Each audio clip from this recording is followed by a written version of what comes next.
তোমাদের জন্য নিয়ে এসেছি পটলের রেসিপি। আর এটা হচ্ছে দই পটল, রুটি বা পরোটার সঙ্গে খাওয়ার জন্য দারুণ মজাদার। তো চলো দেখে নাও কীভাবে আমি এটা বানিয়েছি। আমি নিয়েছি এখানে পটল আর আলু। পটলের খোসাটা সামান্য একটু ছাড়িয়ে লম্বা করে কেটে নিয়েছি, আর আলুর খোসাটা খুব ভালোভাবে ছাড়িয়ে সেটাও কিন্তু লম্বা করে কেটে নিয়েছি। ওভেনে কিন্তু আমি একটা কড়াই বসিয়ে দিয়েছি, দেবের মধ্যে সর্ষের তেল। তেলটা কিন্তু গরম হয়ে গেছে, তাই এর মধ্যে দিয়ে দেবো ধুয়ে রাখা পটল আর আলুটা। খুব ভালোভাবে আমি এটা তেলের সঙ্গে মিশিয়ে নেব।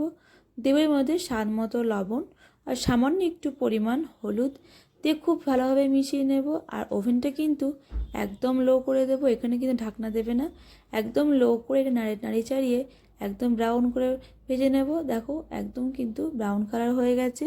আর এর মধ্যে দেব আমি 2 চামচ পেঁয়াজ পেস্ট, আর 1 চামচ আদা রসুন পেস্ট, হাফ চামচ জিরা গুঁড়ো, আর দেবো সামান্য একটু পরিমাণ কাশ্মীরি লঙ্কার গুঁড়ো, আর হাফ চামচ গরম মশলা দিয়ে খুব ভালোভাবে এটা নাড়ি চাড়িয়ে নেব। একদম দেখো মিশে গেছে খুব ভালোভাবেই। আর এর মধ্যে দেবো আমি 4 থেকে 5 চামচের মতো ফেটিয়ে রাখা টক দই।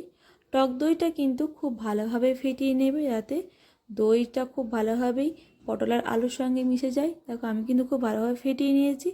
আর দেখো একদম কিন্তু পটল আর আলুর সঙ্গে খুব ভালোভাবে মিশে গেছে।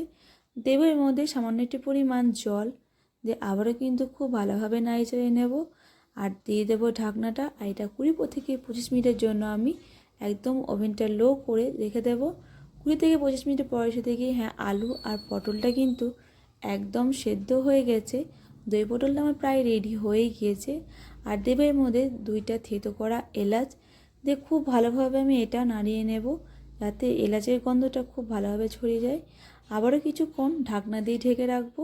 ওভেনটা কিন্তু একদম বন্ধ করে দিয়েছি। দই পটলটা কিন্তু আমার একদম রেডি হয়ে গেছে। আর তোমরা কিন্তু বাড়িতে এটা অবশ্যই ট্রাই করো। আর প্লিজ ভিডিওটি সাবস্ক্রাইব করে যাবে, আর লাইক কমেন্ট শেয়ার অবশ্যই করবে। তো বাই।